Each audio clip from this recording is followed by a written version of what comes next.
What's up, y'all? Your Handwrite Podcast here with your boy C-Ham, a.k.a. Cal L. And as always, with my brother by my side. My boy D-Ham. All right, as you can see, we are on site in the heart of Atlanta with a special guest. He's a humble individual, but I'm going to throw some flowers at him and you're going to let me do it and sit there and take it. So, as we said, from the heart of Atlanta, today we have a pleasure sitting down with a true architect of modern hip-hop and R&B. He's a creative force behind records that hit hard, feel soulful, and stand the test of time, as you can see with these plaques on the wall behind me. Mm-hmm. His sound has powered some of the biggest names in the game, like Young Jeezy, T.I., 2 Chainz, Usher, The City Girls, Snoop Dogg, Young Dolph. I can name a whole bunch of them, but again, you could look around and see what we got going. His signature sound is recognizable as soon as the beat drops. Today, we're sitting down with the one and only East Atlanta's own, the hitmaker, super producer, Mr. Hanky. What's happening, man? Man. Yes, we here. We here. We are here. Good to be in with appreciate you, y'all pulling up on me, man. Indeed, and appreciate you having us, man. And did a quick tour of the facility and everything like that, man. And it's amazing some of the hits you got on these. All 20,000 square feet. Man. Plaques everywhere. Everywhere. It's a big old facility. Plaques everywhere. But so before we get into the music, man, I wanna jump into something that you're doing. You're a co-founder of a nonprofit right now, right? Yeah. Clean Energy Culture. Yeah, tell us a little bit about that. Clean Energy Culture is a nonprofit organization that was started to, enlighten and empower Black and brown people in the environmental space. And how I got involved with it, my co-founder actually came to this studio. He was working with the artist that he was trying to manage at the time. And I just noticed he kind of was moved differently and everything. He wasn't a typical, street client that you might deal with or whatnot. And just asked him what he did one day. He was like, he's an environmentalist. I'm like, what that is. Yeah, that don't necessarily translate with us. Right. Usually it's the hippie, shaggy looking kind of guy with the Birkenstocks and all this other stuff. Jesus shoes. The Jesus shoes, tree hugger, the whole nine, you know what I'm saying? So it didn't necessarily look like us. So it kind of was intriguing. I was like, at the time I didn't realize we had as many environmental issues in our community as we do. So that's the whole purpose behind it. But we're doing it through a cool way, just through entertainment or culturally, really connected with the people, where the people understand it at. And I think that's what's going to generate the awareness, bringing the entertainment piece into it and, act, as y'all use the words, activate the city and everything like that, man. That's the word now. Indeed, man. So speaking of activate and motivate, so quite naturally, y'all up here in Atlanta. When Andre said at the Source Awards way back when, the South got something to say. Them closed-minded folks, you know what I'm saying? It's like we got a demo tape and don't nobody want to hear, but it's like this, the South got something to say. That sparked the movement in Atlanta. That was, Andre was putting the world on notice that, hey, it's some talented brothers and we putting out some great music down here and we got something to say about it. Yeah, I think what it was too, I was a youngin' then. Like I don't know how young I was. I only think I was a teenager then. But damn. Yeah. we done told our age. No, I'm just saying I don't remember exactly when that was said, but I know I was either like in middle school or about to go to high school, whatever. But to me, during that time growing up here, I felt the spark was already there in the South. You know what I'm saying? Like you said, it was just a notice to the world that we've been doing this. You know what I'm saying? With the whole Freaknik movement, like from Atlanta to Miami, Daytona, Columbus, all the beaches on the Carolinas, Tennessee, Memphis, the Bahamas, like that whole Southeast region. You can even throw Louisiana and Texas in there. You know what I'm saying? Like, yeah, definitely throw Texas, Louisiana, because, during that time, Master P was already out doing this thing. He wasn't even a household word then, but he was huge in the South. In the South, right. You know what I'm saying? Independent, too. And exactly. Independent. You know what I'm saying? They was doing this. They was doing millions of dollars out the trunk in the 90s. Sheesh. when gas was 89 cents, 99 cents. So, you know. Nah, I'm gonna have to start stripping at geriatric homes and You feel me? getting gas money. You gotta do that. Don't do that. That wasn't in my script. But it's the type of thing, you know, like the South, you know, we always, you know, it was major what Dre said. He said some other profound stuff too, during the Rock and Roll Hall of Fame, and remind me. Great of speech. This, yeah, and the main thing I got from it was big things start in little rooms. Mm-hmm. You know, and we're in a little room right now, and there's a lot of big things started here. There's a lot of big things going on around us. No matter how small the room is, the space in it is big. Yeah, and that's always been a thing with, you know, in the South, kind of just making something out of nothing.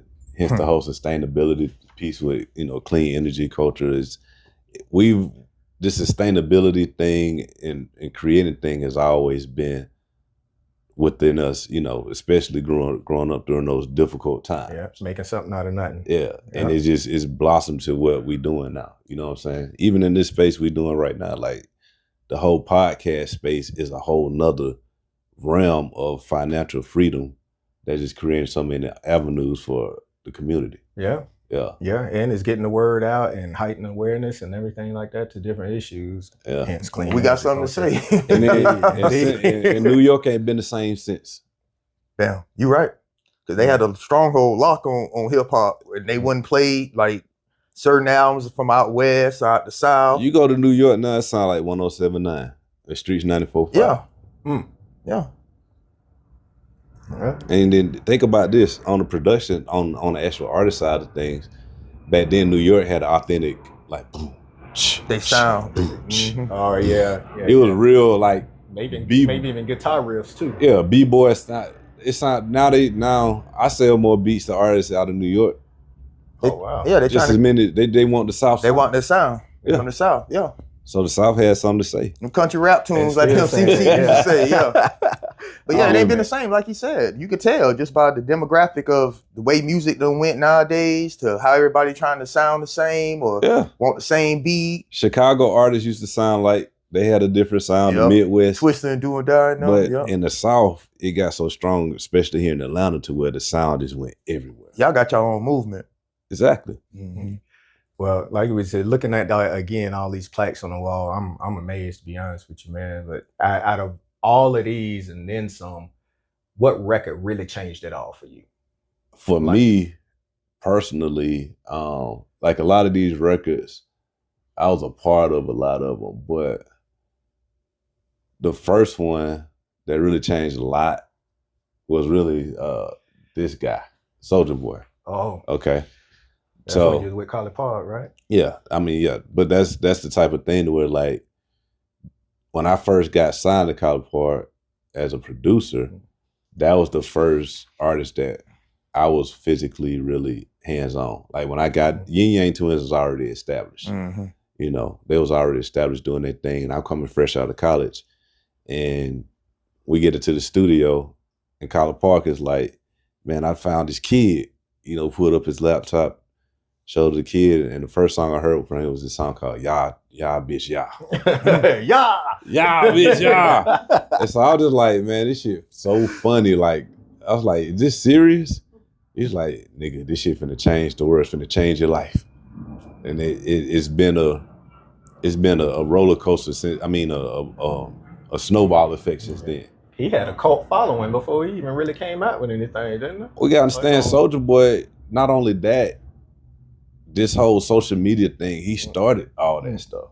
You feel me? Like, I came in on the cusp of the game, like when they were getting rid of CDs and Napster and all that stuff, and the piracy thing was going on, and the bootlegging and all that stuff. So during that time, when I got in there, we were the first ones to bring him in there. And so bring him into the game. And so this was the first time after a show, an artist pull up a computer right then and there, and they're going to their fans to their MySpace, and they're uploading videos to the shows. So the whole format, it was bigger than just the music and the beats. I saw a whole culture shift, and I was there, a part of it. Yeah.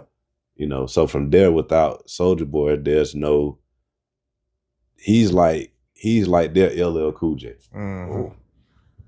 Because he self-promoted on MySpace and all that stuff there, right? Yeah, he ushered in a whole nother way of just doing business and looking at life. Ringtone money. Yeah. Ringtones was big. There it is. He sold 5. This one you had to buy ringtones. And $1 a piece. He sold more ringtones on that one record than most people sold their whole career. Wow. I ain't talking about streams. So like buy. Like, so you know a stream is like, it takes 1,500 streams to equal one sale. Damn. Okay.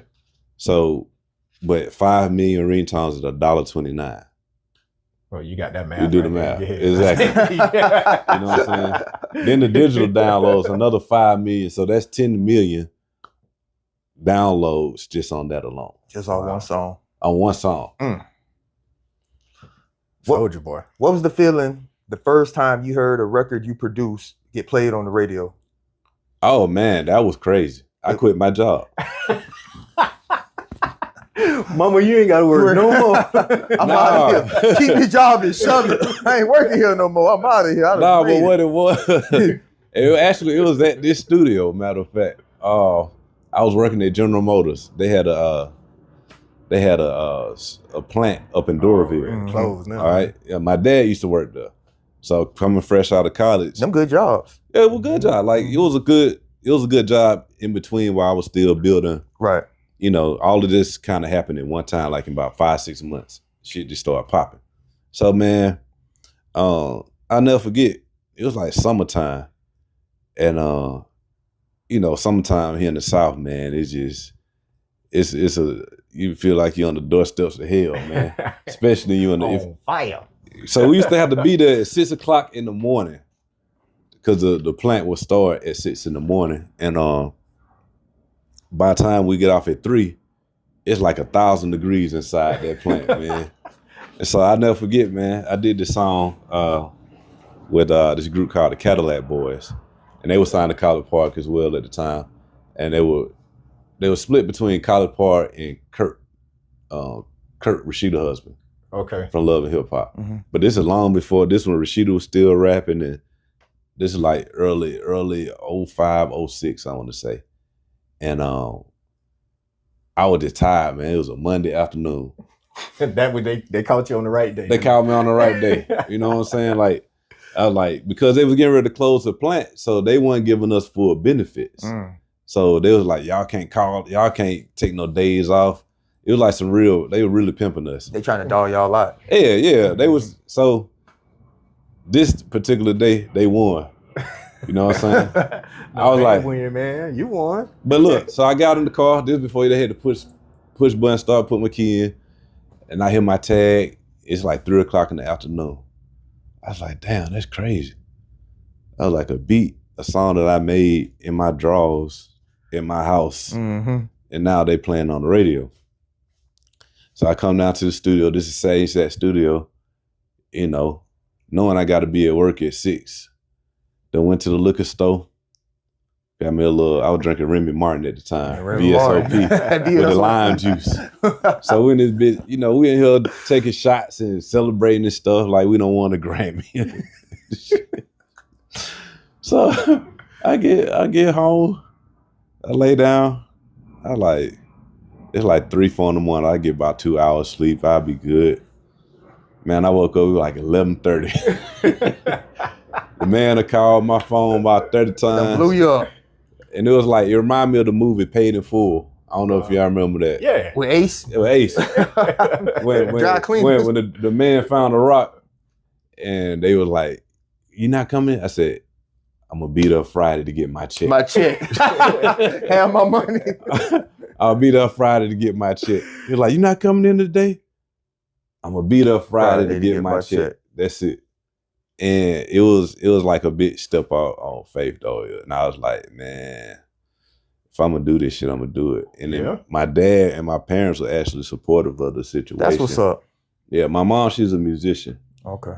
She plays classically trained pianist and organist. Okay. And she played a lot of these big churches in the area all throughout. She even played at an organ in Germany a couple of years ago with my sister. They traveled over there. And my sister is a classically trained clarinetist.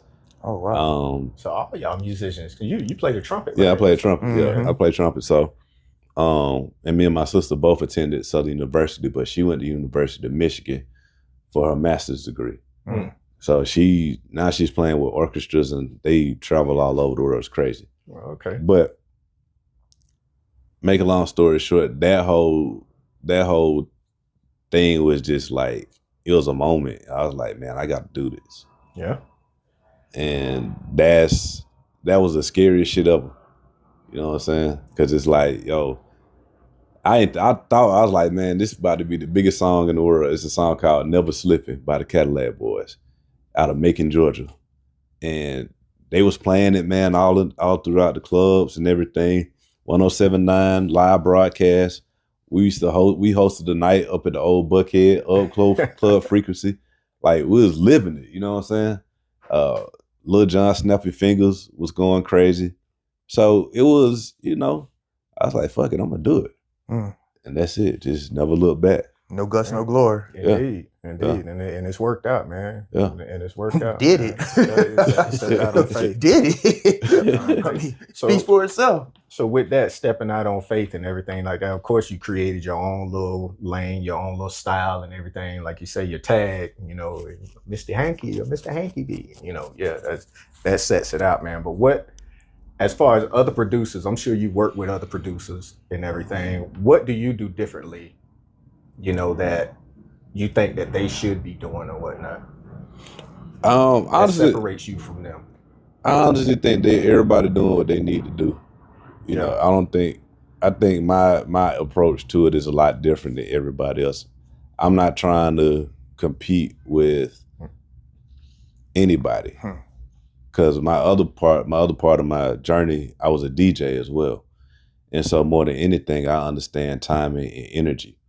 So I understand like what people might need to hear based on what's going on right now. You know, a lot of times, like that's what made the Trauma Bond record so dope, because it's uplifting. Yeah. You know, and we're in a very dark time right now, you know, just politically. We're in the middle of a war that don't nobody know what the hell going on. Gas costs $8. You feel me? Man. It's crazy right now. Yeah. You feel me? So that, just understanding that moment, and when they called, it was like, hey man, you know, we're working on an album for T.I., for Tip, it's gonna be his last one. You know, most people would have tried to send him another 24s or whatever he's known for doing. Right. You know, but I understood, like, okay, this is one of the top 5, top 10 lyricists of our time, however you want to look at it. Definitely. You know what I'm saying? Depending on who you ask or whatever, to me, top 3. You know what I'm saying? But me too. You see what I'm saying? Yeah, we love T.I., man. Yeah, so it's like, me being an Atlanta nigga, like, this shit just like, damn. You know what I'm saying? So to have the second single after he had a huge single with Pharrell is huge. That was fire too. Yeah. You know, and it hit me like a ton of bricks. They was like, yo, we finna go on and put this out. I was like, after the Pharrell song, nigga? What? Man, that thing was banging. That thing banging too, though. No, it is. Yeah, but yeah. I'm saying, you gotta understand, like, that's a different kind of pressure. Yeah. That's like somebody saying, hey, man, and the record was done already, you know, and I knew what it was when I initially heard it, but I didn't think that was gonna be the next one after this Let Them Know that's breaking all these records and stuff. They like, nah, this next one after it's gonna go even bigger. I'm like, whoo, okay. You know what I'm saying? So that's a whole different level of where you are in your career, and just understanding the energy on what the artist needs.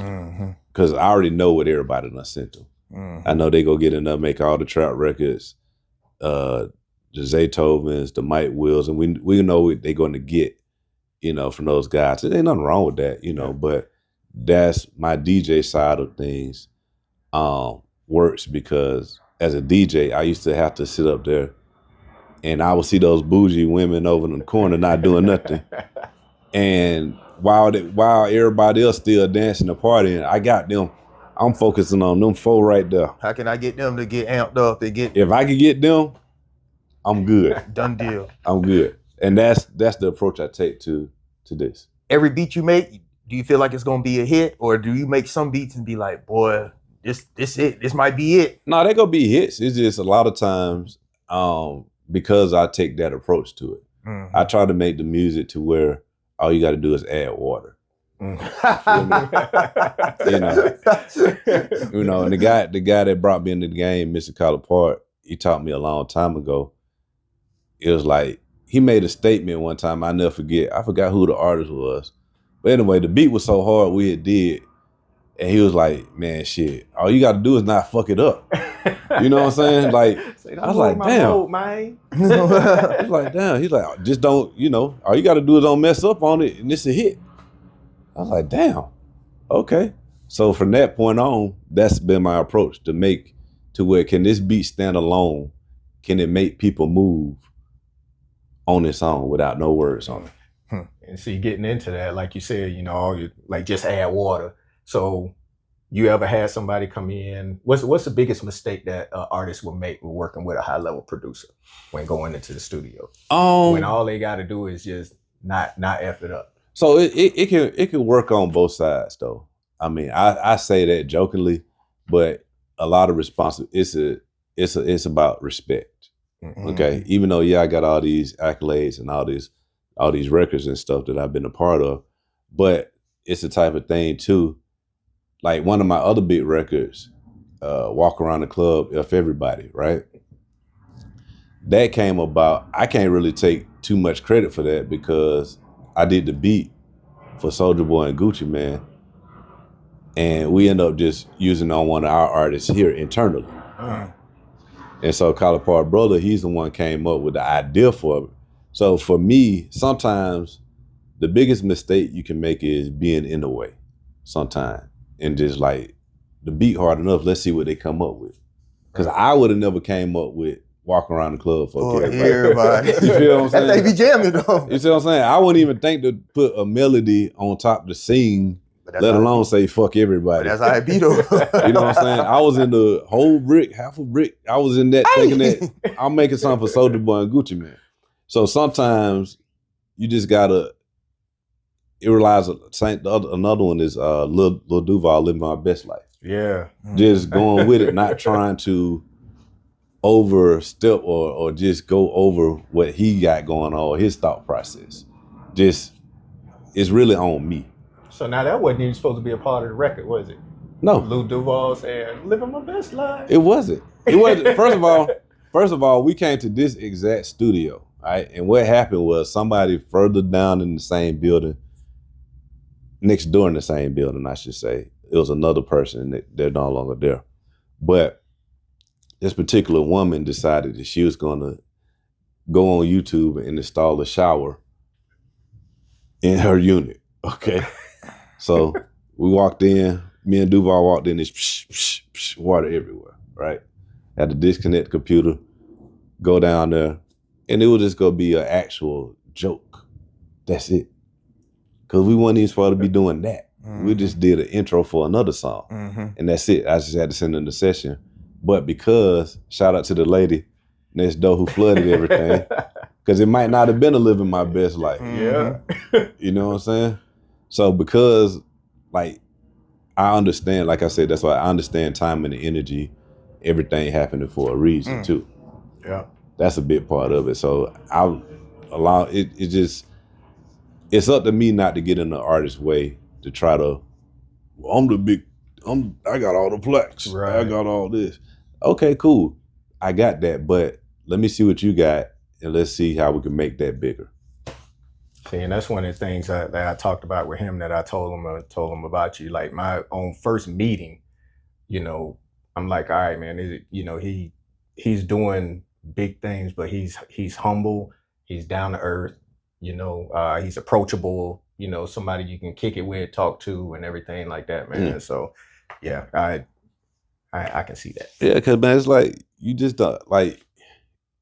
You gotta understand, like energy is a real thing, like, and the idea we all come up with ideas for a reason. You know, it's sent to us, whether you believe or whatnot, and there's power in that. You know what I'm saying? So, you know, sometimes people might come in here with some whack shit. I might think it might be whack. And I was like, okay, I'll try to fix it up. And then next thing you know, you might think it ain't gonna do nothing. Take off. Wobble was that record. Was it? You didn't think it was gonna be about nothing? You thought it was different and people weren't gonna accept it? Still growing. Yeah, boy, that thing still be playing at parties and come on the radio and stuff. But 5,000, 500,000 just man, downloaded. listen, everybody, Old-time platinum. there are so many people that had something to do with Wobble, and can't nobody honestly say that they thought it was going to be what it was. It was a fun record. We had fun making it, being a part of it, recording it, the whole nine. But can't nobody say 10 million copies later that we all thought it was going to be that. Wow. Nobody. Diamond.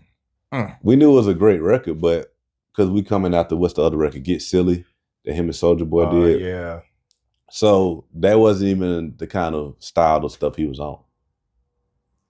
And it popped. It popped. And he hated the record. They usually do. Most artists do Yeah. usually hate the record that's going to make One of them the the biggest. biggest. Huh? And he came in and did his verse. He killed it. We did the video. Took it up to 106 and Park. That shit went. That was it. Thought the record was dead. Next thing you know, DJ's calling like 2 years later. Hey man, y'all got the hottest song in the Midwest, Tony Neal. I was in here. I was in the same studio with Collie Park. We was working on something, and he was like, "Yeah, man, y'all got the biggest record in the Midwest." And I had another record with VIC at the time. He's like, "VIC got the biggest song in the Midwest." I was like, "Oh hell yeah!" He was like, "Yeah, it's Wobble." He's like, "Wobble." They done got a line dance to it, and that Tony took it to Neal the moon. from the Core DJ sent a couple of links, and we saw the people doing it at weddings. That's where it started. About 2-3, about a month and a half later, I think that's when Beyonce did it at Jay-Z Mama house, and that was it. It was that over thing at is that staple point. like the electric slide, the Cupid shuffle, like that Wobble played white parties, black parties. People still getting in there. Yeah. Get in there. My man. Yeah. All right. So one last question before we move on to our top 5 here, man. So to you, what's more important today? Talent, work ethic, or relationships? I got to say all three. I think You it gotta put just them all together. yeah. I think the biggest thing is just understanding. You know, because a lot of people got the talent. The people that got the talent don't usually make it because they don't have the work ethic. Because they talented, they think they ain't got to do nothing. They're like, man, I can out rap so and so, do. But the person who know they ain't as talented as the other person, they go sit down there and they go keep putting stuff out. They go keep shooting. They go keep putting stuff out. You know what I'm saying? So the perfect example, I'll go back to my boy Gucci and Jeezy, all the quote unquote trap rappers, and they're not the quote unquote lyrical people like the Jay-Z's or Andre 3000, but the people who can rap like those people or sing, like they're not gonna put the same work in. Gucci and Jeezy just outworked everybody. They weren't trying to out rap you. They just trying to outwork you. They apply that same street mentality to moving units through the city and move units. Shawty Low, the same thing, you know. But that's, I think, work ethic out of all the three. If I had to choose one, work ethic. And with the politics and dynamics of, case in point, Atlanta, when you got, certain rappers that don't get along, how do you stay neutral and not involve yourself in it? Like, do you still, hey, as long as y'all come with the money, I make you a beat, or do you be like, hey, nah, I want to, I can't do this for you because you're beefing with such and such or whatever? No, I don't get involved in none of that. That's crazy. Yeah, because at the end of the day, like they're not gonna turn down no shows or something like that for anybody else. But like you said, the main thing is, usually if you don't portray the being in that kind of street stuff, they don't bother you with it. Yeah. Have you worked with people that you don't like, or have you turned down working with somebody because you didn't like their character, or you just didn't, want to fool with them for whatever reason? Nah, not really. like I said, my background, I'm used to dealing with a lot of different people. And I work with so many different artists now. I've seen probably every personality trait you can see in an artist. I've seen the stuck-up girl, the hood girl, the dope boy. I mean, I dealt with a dude, an artist, man. That nigga was so street. He paid me with money that had blood on it. That real blood money. I was like, he had it in the sandwich bag, and he was still breathing heavy. I was like, hey, man. You just ran over. I was like, hey, man, I don't ask no question, bro. But, yeah, we got to do this another day. It's crazy, bro. Yeah. I don't know what you got going on today, but we'll let this dry out. And obviously, bro, you got so many records to be proud of and so many accolades and accomplishment. What record are you most proud of where you be like, damn, like I did that? Like, it's always for me the most recent one. You know, every time. Yeah. It's that's always the most recent one. That's a great answer. Yeah, because it's like all the records that you got got different stories with them. It's a different process leading up to it. So it's like a kid, you know. It's like, okay, that little nigga fucked up, so I know I'm gonna have to come get him out of jail. You know what I'm saying? Like, you know, I ain't got to worry about so and so, but yeah, all of them, man. Like the Trauma Bond it's always the newest one because you got to understand like how dope of a miracle that is to even achieve that kind of stuff. You know what I'm saying? Like there's a lot of people they could have put dead records with. Yeah. You know what I'm saying? And then the fact that people actually like it. So I got another record coming out with Rick Ross and Big X the Plug. It's gonna go crazy. You know, so that one's gonna be my new favorite one. You know, yeah, because it's just motivation to keep you going. Right. Yeah. All right. So check it. Y'all, you from Atlanta? We from Florida. We visit Atlanta often. My best friend stay up here. You know, he come up here all the time for his wife. It's a Florida and Georgia, Atlanta. You know, they get along, but boy, it's big differences too. Like y'all parking, how y'all park backwards. What you mean? Man, I ain't never seen some place where everybody just back into the parking spots. I'm like, what the hell? Like nobody parks forward? Like no, make a clean getaway. that traffic, boy, the traffic crazy up here. Y'all language, you know what I'm saying? Like shouting and the goddamn. The strip clubs, like I thought our strip clubs was awesome, but y'all strip clubs a whole nother level, boy. Peaches and Magic City. Oh yeah, we need to talk about that. How y'all came through with the Magic City thing at the Hawks game and how they tried to shut that down, but y'all made it happen. Hey man, like you can't stop Atlanta, man. It's a different place. What they say, Atlanta not a real place. Yeah. The skating rink, like skating back home, man. We ain't go to skating rink since we were little kids up here.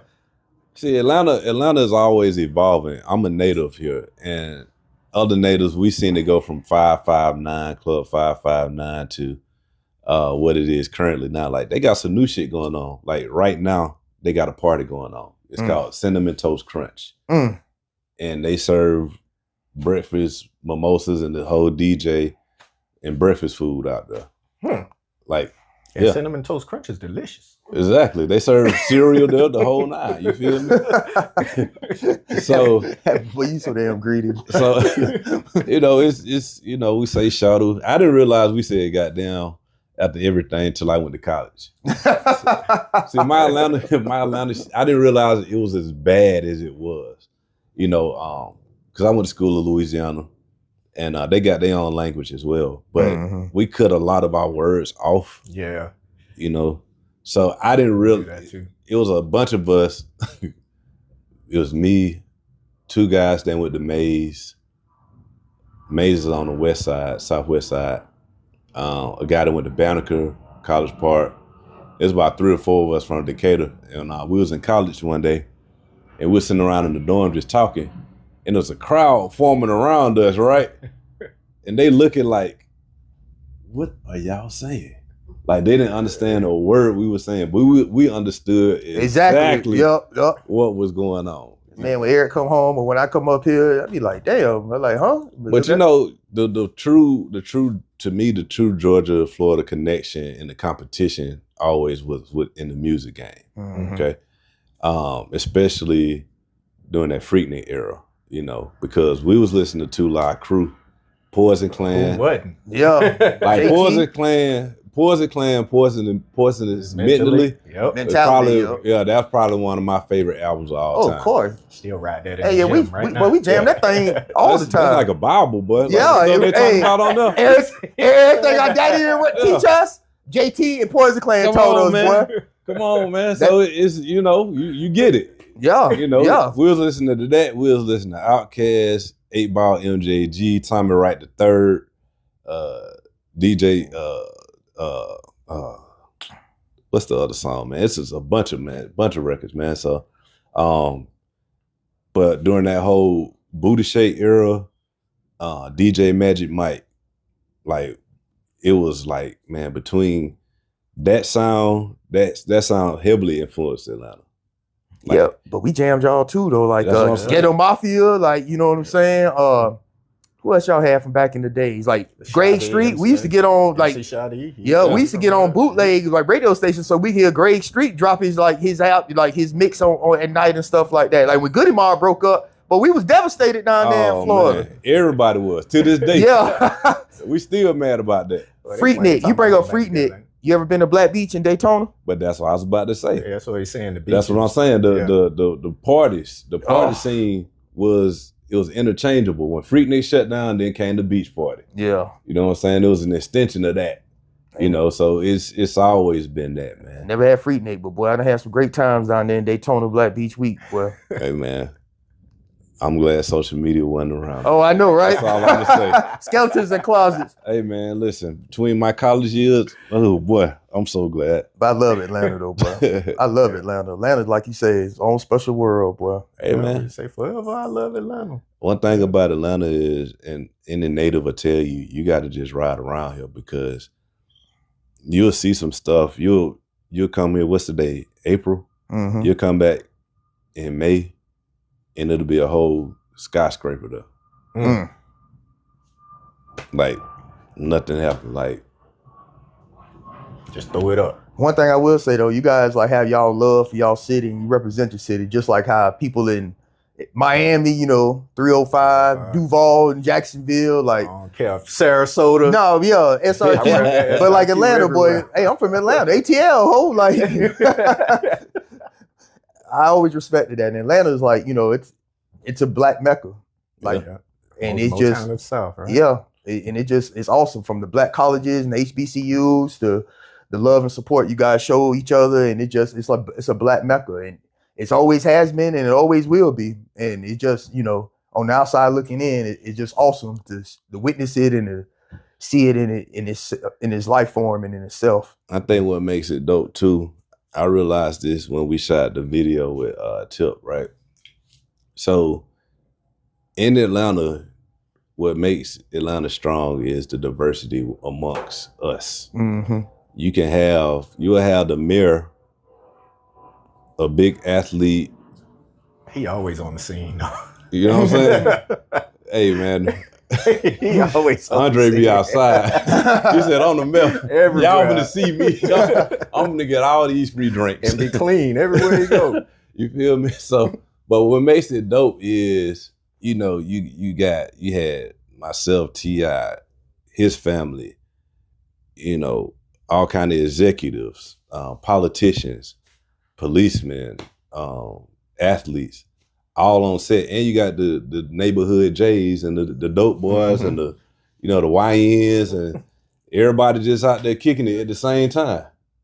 No in trouble. the Bluff. No trouble. With a college band marching down the street in the Bluff. That intro was everything. And get what? It was no violence, ain't nothing. No issues, no nothing. Everybody's out there having a good time supporting each other. Even the little YNs that would normally turn up and cause some shit. They were the one doing security telling the other, hey bro, ain't none of that going on today. Them be the best one. That'd be the best security sometimes. Unpredictable. They don't know what they might do. Exactly, but they was the ones, Making sure everything was the smooth. little J's walking down the street. They looking out the everybody car, making everybody car straight. I was like, this is crazy. We got our own ecosystem. But that's Atlanta. Yeah. He talking about their own ecosystem. That's Atlanta though. And I saw it, man. It was crazy. All on the same block. Beautiful. Bro, we sure appreciate you My man. letting us fall through and interview. And Hey, y'all come through anytime, man. Yeah. my brother said you was cool, but I didn't know you was this cool, boy. Hey, man, smoke a You lot ice of cold. weed, man. You ice cold. You smoke a lot. You smoke a lot of weed. Whoa. You got anything you want to say, bro? No, man. Again, just I appreciate the opportunity to sit down with you and Yeah, chop it man. up with you and everything like that. Close man. us out, bro. And I know we'll see you again. Hey, man, I appreciate y'all having me on this podcast, man. But for real, keep doing this thing. We need more of this to tell our own stories, you know, and especially what's going on in the media and the censorship and all that good stuff. Like, keep doing it. Anything y'all need from me, man, tap in. Let me know. Vice versa, bro. Yeah. Y'all make sure to check him out. Hey, y'all see what's popping now. I'ma That let you T.I. know. Trauma Bond, one of the biggest singles hitting out there right now. I'm gonna try to let y'all know the next video we shoot so y'all can be out there. My I'm man. trying to let you know. A lot of that stuff be last minute, but I'm trying to let you know. As Rick always, Ross. stay grinding, stay shining, stay blessed. We appreciate y'all. The opinions you just heard were solely the opinions of Your Handwrite Podcast. Our intent was to inform and entertain, definitely not to offend. We hope you enjoyed.